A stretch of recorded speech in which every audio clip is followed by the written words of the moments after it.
श्री स्वामी समर्थ. जरी हा संदेश तुला ऑनलाईन वाटत असेल, पण विश्वास ठेव, मी तुला फसवणारा देव नाही, तुझ्या हाकेला धावून येणारा देव आहे. बाळा, माझं तुझ्यावर लक्ष आहे. जर हा संदेश तू शेवटपर्यंत ऐकलास तर तुझी सर्वात मोठी इच्छा पूर्ण होईल. बाळा, जीवनात काम कर्म महत्त्वाचं आहेच, पण त्याचबरोबर जीवनाचा आनंद घ्यायला शिका. आजचा दिवस उद्या नसेल. काळाची किंमत जाणून घ्या आणि प्रत्येक दिवसाचा पुरेपूर वापर करून घ्या. वेळ निघून गेल्यावरच वेळेची किंमत कळते आणि नंतर उरतो तो फक्त पश्चाताप. तुला असं वाटत असेल की तुझ्यावर पश्चाताप करण्याची वेळ यायला नको, तर आत्ताच सावध हो. काळाच्या वेळेचे महत्त्व समजून घे. काळ हा सर्वश्रेष्ठ आहे. तुम्ही एक सोन्यासारखे दिवस मोबाईलमध्ये बघण्यामध्ये, इकडे तिकडे फिरण्यामध्ये आणि लोकांची निंदा करण्यामध्ये व झोपण्यामध्ये वाया घालवू नका. एक दिवसाची किंमत त्याला विचारा जो मरणाच्या दारात उभा आहे, जो एक दिवस जास्त जगण्यासाठी तडपडत आहे. वेळीच सावध व्हा. आज तुझ्याकडे ही वेळ आहे, उद्या नसेल. उद्या पश्चाताप होईल असं काही आज करू नका. आजची कामे उद्यावरती टाकू नका. आयुष्यात जे करायचं आहे ते आजच आत्ताच करा. कोणास ठाऊक उद्या तुम्हाला ही वेळ मिळेल का ते. या मताशी सहमत असाल तर होय सहमत आहे असे टाईप करा व व्हिडिओला आत्ताच लाईक करा. स्वामी शक्तीवर प्रचंड विश्वास असेल तर श्री स्वामी समर्थ टाईप करायला विसरू नका. स्वामी म्हणतात, संकटात असताना तुम्हाला मठात येणे किंवा पोथी वाचन करणे किंवा इतर धार्मिक विधी जमणार नाहीत, कारण तेव्हा तुमची मनस्थिती तशी नसते. कठीण प्रसंगात आणखी दुःखी राहण्यापेक्षा जाता येतात उठता बसता कोणत्याही अवस्थेत कोणत्याही ठिकाणी आपल्या स्वामी माऊलींचे नाव घ्यायला विसरू नका. तुमच्या प्रत्येक संकटात मी धावून येईन. फक्त माझ्यावर अखंड विश्वास ठेवा. जोपर्यंत परक्याने दिलेले दुःख भगवंतानेच दिले असे वाटत नाही, तोपर्यंत आपण भगवंताचे झालोच नाही आणि मी करता नसून परमात्मा करत आहे अशी भावना मनात झाल्याशिवाय मन भगवंतावर अर्पण होणार नाही. ते अर्पण झाल्याशिवाय फळाची अपेक्षा सुटणार नाही आणि फळाची अपेक्षा सुटल्याशिवाय जीवाला शांती मिळणार नाही. आपण आपले शक्य तितके कर्तव्य केले पाहिजे आणि मग स्वामी महाराज पाहून घेतील असे म्हणून आनंदी राहिले पाहिजे. प्रत्येक सत्य आणि असत्य गोष्टीला एक साक्षीदार असतोच, तो म्हणजे परमेश्वर, आपले स्वामी समर्थ महाराज. हे कधीही विसरू नका. म्हणून नेहमी सत्याच्या मार्गाने चाला. बाळा, तुझ्या नशिबात पुढे काय वाढवून ठेवलंय हे तुला माहीत नाही, पण माझं नामस्मरण करत राहा. देवाच्या सेवेमध्ये स्वतःला व्यस्त ठेव आणि स्वतःचे कर्म करत राहा.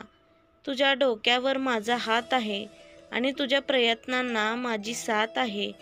त्यामुळे चिंता करू नकोस, कारण ज्याच्या डोक्यावर स्वामींचा हात असतो तो साक्षात परब्रह्माचा हात असतो.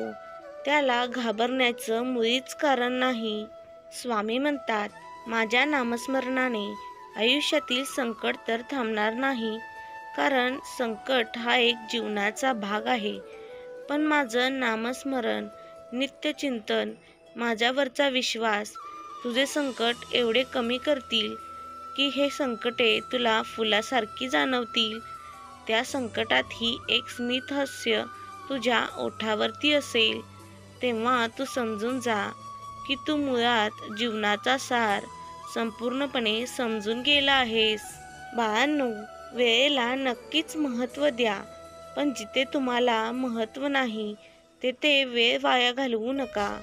अरे, रुद्राक्ष असो किंवा माणूस, खूप कठीण आहे एकमुखी भेटणं. आयुष्यात वाईट प्रसंगात सर्वजण साथ सोडतील, एक ना एक दिवस ज्याला तुम्ही आपलं समजत आहे ते सोडून जातील. पण माझ्या बाळांनो, मी तुमची साथ कधीही सोडत नाही. हे तुम्हाला एक ना एक दिवस नक्कीच कळेल. पण जेव्हा कळेल त्याआधी तू स्वतःला जागृत कर आणि कुठल्याही नात्यांमध्ये, संसारामध्ये गुंतून राहू नकोस. कारण तू जे डोळ्याने पाहतो आहेस ते मुळात अस्तित्वात नाहीच आहे. विश्वास ठेव, हेही दिवस सरतील. तू एकटा नाहीस, मी तुझ्या सोबत आहे. देव कधी कुणाचं वाईट करत नाही. हे जितकं सत्य आहे तितकंच सत्य हे आहे की दुसऱ्याचं वाईट करणाऱ्याला व्याजासकट वसूल केल्याशिवाय सोडत नाही. ज्यांनी तुम्हाला विनाकारण त्रास दिला तेच तुमचा ध्यास घेतील. जे तुम्हाला कडवे बोलत होते तेच तुमचे गोडवे गातील. जे तुमची निंदा करत होते तेच तुमची स्तुती करतील. स्वामींचे बोध सोडू नका. सोन्याचे दिवस नक्कीच येतील. तुम्ही वादळाला शांत करू शकत नाही. प्रयत्न करणे व्यर्थ आहे. तुम्ही स्वतःला शांत करा. वादळही स्वतःहून निघून जाईल. स्वामी म्हणतात, प्रेम सर्वांवर करा. श्रद्धा फक्त देवावर ठेवा. कुणा वाचून कुणाचे काही अडत नाही. हे जितकं सत्य आहे तितकंच सत्य हे आहे की कोण केव्हा उपयोगी पडेल हेही सांगता येत नाही. जीवन जगायचे असेल तर त्रास हा सहन करायला शिका. मेल्यावर तर आगीच्या पण वेदना होत नाहीत. धुक्यानं एक चांगली गोष्ट शिकवली की जीवनात रस्ता दिसत नसेल तर दूरचं पाहण्याचा प्रयत्न करणं व्यर्थ असतं. एक एक पाऊल टाकत चला. रस्ता आपोआप मोकळा होत जाईल. आपल्या हातून एखाद्याचे काम होत असेल तर ते निस्वार्थ बुद्धीने आणि निसंकोचपणे करा. नेहमी दुसऱ्याला मदत करा. दुसऱ्याला त्रास होईल असे कदापि वागू नका. नेहमी ठाम राहायला शिका. निर्णय चुकला तरी हरकत नाही. स्वतःवर विश्वास असला की जीवनाची सुरुवात कुठूनही करता येते. आयुष्यात अशा व्यक्तींना नेहमी महत्त्व द्या जे आपले पाठीमागे सुद्धा आपल्यासोबत प्रामाणिक असतील. वेळेची साथ देण्यापेक्षा सध्याची साथ द्या. वेळ तुमची साथ आपोआप देईल. स्वामी म्हणतात, लवकर जाग येणे खूप महत्त्वाचे असते. मग ते झोपेतून असू देत किंवा अहंकारातून. लक्षात ठेवा, जे नशिबात नसते ते फक्त स्वामींच्या दरबारात मिळते. स्वामी म्हणतात, कोणी कोणाच्या आयुष्यात कायमचे राहत नाही. पाने उलटली की जुने काही आठवत नाही. आपण नसल्याचा कोणाला आनंद झाला नाही तरी चालेल, पण आपल्या अस्तित्वाने कोणालाही दुःख होता कामा नये.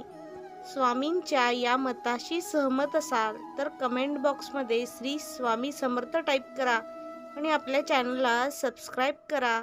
श्री स्वामी समर्थ. जय जय स्वामी समर्थ.